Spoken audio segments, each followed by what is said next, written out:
আসসালামু আলাইকুম। কেমন আছেন আপনারা? নিশ্চয়ই ভালো আছেন আল্লাহ রহমতে। আমিও ভালো আছি আলহামদুলিল্লাহ।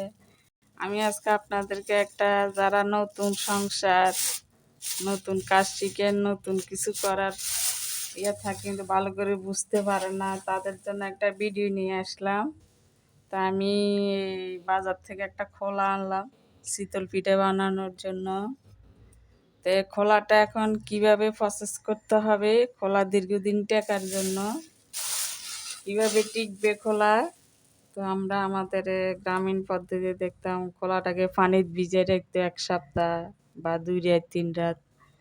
তো এখানে তো পুকুরে তারপর কি করতো, ও বালি মাটি দিয়ে করে রাখতো। তো এখানে তো এগুলা নাই, পুকুরও নাই, বালি মাটি কোথায় পাবো। তো আমি এখন ধুয়ে পরিষ্কার করে তারপরে এখানে পুরো 1 বালতি পানি দিয়ে রাখবো, সারা রাত ভিজে রাখবো, সকালে পিঠা তৈরি করে দেখাবো ইনশাল্লাহ। তো আমি এখন ধুয়ে নিচ্ছি। আমার আর একটা খোলা গোটা 5 বছর হয়েছে, এখনো ভাঙ্গে নাই। আমি যেভাবে রাখি আর কি, অনেকে অনেকভাবে রাখে, কিভাবে খোলা। তো আমি এখন পরিষ্কার করে ধুয়ে পানি ভর্তি করে রাখলাম, সারা রাত রাখবো। পরে পানি একটু টেনে যাবে, যতটুকু খোলার ভিতরে ঢুকে আর ওগুলা ফেলে দিয়ে চুলায় পিঠা বানাবো। তো দেখাবো আপনাদেরকে কিভাবে করা যায়। তো এটা আপনাদের জন্য একটা বড় একটা ভালো টিপস, কিভাবে খোলা টিকতে হয়। কিছু কিছু খোলা 2 বছর 3 বছর 5 বছরও টিকি, আমার একটা গোটা 5 বছর পর্যন্ত আছে। আমি দেখাই। আমার এই খোলাটা আজকে 5 বছর চলে। আর এটাতে এখন আনলাম 24 সালে আনলাম। তো এখন এই পানি যে ভর্তি করে রাখছি, এই পানি ভর্তি সারা রাত রাখবো, একটু টেনে যাবে যাকে হের পরে ফিটা তৈরি করে দেখাবো ইনশাল্লাহ। তো এখন সকাল হলো, কাল আসরের টাইমে পানি দিছি খোলা। এখন সকাল, এই পানিগুলো এখন ফেলে দেব, ফেলে দিয়ে চুলাই আর একটু পানি দিয়ে বসাবো। আপনাদেরকে প্রসেসটা দেখাবো কীভাবে খোলাটা টিকে এইভাবে পানি দিয়ে ভিজিয়ে রাখতে হয়। আমি আমার প্রসেসে দেখাচ্ছি আপনাদেরকে। পানিগুলো ফেলে আর একটু পানি দিয়ে এখন খোলাটাকে খুব স্লোভাবে জাল দিয়ে এই পানিগুলো টানাবো। এই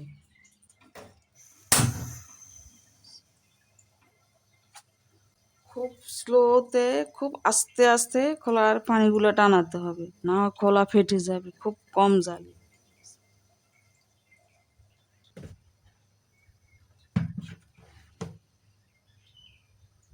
আমি এখন খুব অল্প পরিমাণে পিঠা তৈরি করে দেখাবো আপনাদেরকে। 2 কাপ চাউলের গুঁড়ি দিয়ে পিঠা বানাবো। পানিগুলো একটু কুসুম গরম পানি, কারণ কিনা চাউলগুলো হচ্ছে নরম চাউল, বেশি গরম পানি দেওয়া যায় না। কিছু চাউল আছে খুবই শক্ত, ওটা তো বেশি গরম পানি লাগে। এখানে হালকা গরম পানি দিয়ে বানাবো। আঙ্গুল সয় এরকম কুসুম পানি দিয়ে পিঠাটা তৈরি করবো, দেখি কেমন হয়।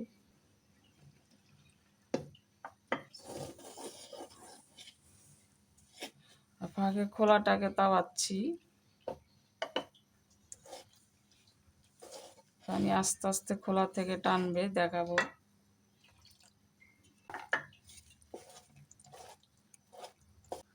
এবার আমি লবণ দেব, একটু লবণ দিয়ে দিচ্ছি আর একটা ডিম ভেঙে দিব। সে আগে একটা ডিম দিয়ে কি কেমন হয় দেখি।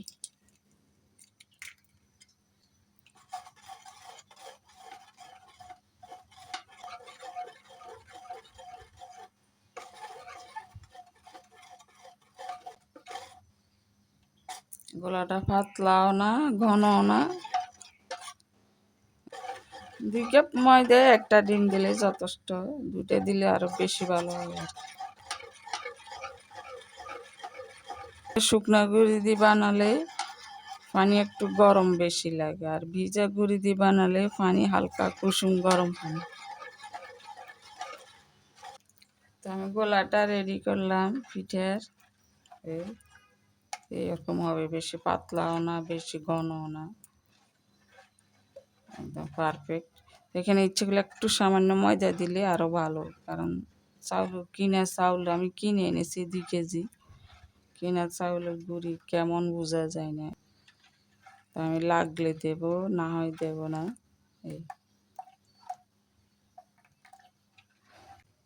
এখনো স্লোতে জালে আস্তে আস্তে টানে, ফেটে গেলে বলবো এ খোলাটা আর টিকবে না। যদি না ফাটে তাহলে অনেক দিন টিকবে। স্লো করে দিতে হবে, না খোলা ফেটে যাবে।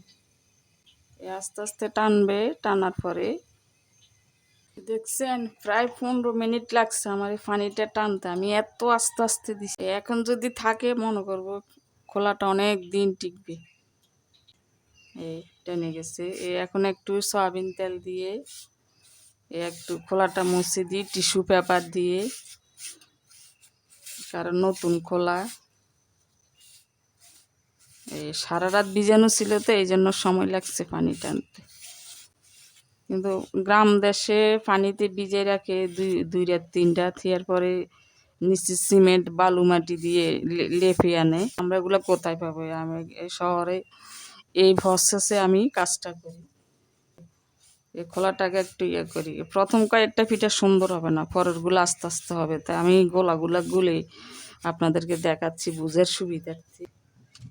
আমি এখন বিসমিল্লাহ করে দিই।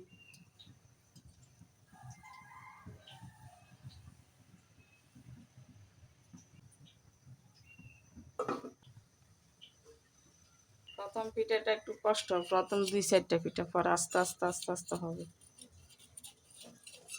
আর একটু তেল দিতে হবে। এটা আপনাদের জন্য অনেক উপকারী টিপস বোঝার জন্য। নতুন খোলা কিনলে কিভাবে টেকসই করবেন, কারণ অনেকে নতুন খোলা ধুয়ে চুলাই দিলে ঠাস করে ফেটে যাবে মাঝখানে তেল দেওয়াতে আর জাল কম জ্বলে। কারণ আমি তার ফেঁসানো খোলা আর কখনো কিনি নাই। আমি এখন আর একটু তেল দিয়ে মুছে দিচ্ছি তলায়। সয়াবিন তেল দিয়েছেন, আমাদের গ্রাম দেশে কেরোসিন তেল দিত।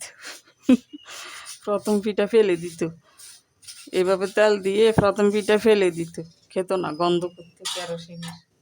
গ্রামের মহিলারা খুব হিসাবি, সয়াবিন তেল আবার কমে যাবে। আমি এখানে এখন রান্নার তেল দিয়ে আপনাদেরকে প্রসেসটা দেখালাম। এইভাবে না উঠতে চাইলে নতুন নতুন খোলা প্রথমে এরকম পিঠা উঠতে চায় না, জালি পড়ে না।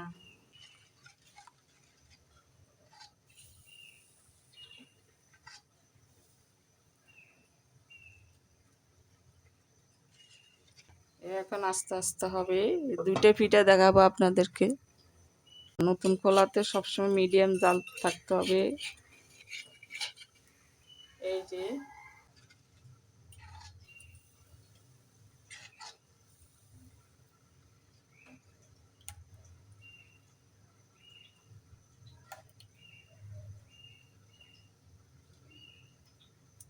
তো আমার এই পিঠা দেখছেন কত সুন্দর পিঠা হয়েছে। 6-7টা তৈরি করলাম, আপনাদেরকে দেখালাম। প্রাথমিক অবস্থারও সব কিছু দেখালাম, খোলা কিভাবে পিঠা তৈরি করার জন্য রেডি করতে হয় সব দেখালাম প্রসেসটা। আশা করি আপনাদের ভালো লাগবে। আর ভালো লাগলে বেশি বেশি বন্ধুদের মাঝে শেয়ার করে দিবেন যদি আমার এই প্রসেসটা ভালো লাগে। তো এখন মিঠা, খেজুর মিঠা রেখেছি, খেজুর মিঠা আর ইলিশ মাছের ঝোল দিয়ে খাবো। তো আমি ইলিশ মাছ দিয়ে পেঁপে রান্না করেছি, পেঁপে এবং মিঠা, খেজুরের মিঠা 1 বছর আগের মিঠা রেখেছি ফ্রিজে, এটা দিয়ে খাবো। পাতলা পাতলা করে তৈরি করি আমরা, একদম কাগজের মতো পাতলা। আরও পাতলা করা যাবে কারণ নতুন খোলা, এই জন্য আর একটু মোটা রেখেছি। আর ডিম যত বেশি দিবে তত পিঠা পাতলা হবে, সুন্দর হবে। আমি শুধু একটা ডিম দিয়ে 2 কাপ চাউলের গুঁড়া দিয়ে পিঠা তৈরি করেছি। আরেকদিন দেখাবো পিঠা তৈরির গোলার ইয়াটা কীভাবে পারফেক্টভাবে করা যায়। তো আজকেও আশা করি সুন্দর পারফেক্ট হয়েছে। নতুন খোলা তারপরেও ভালো হয়েছে। তো সুস্থ থাকেন, ভালো থাকেন। ভালো লাগলে একটু লাইক করবেন, বন্ধুদের মাঝে শেয়ার করবেন। আল্লাহ হাফিজ, ভালো থাকেন।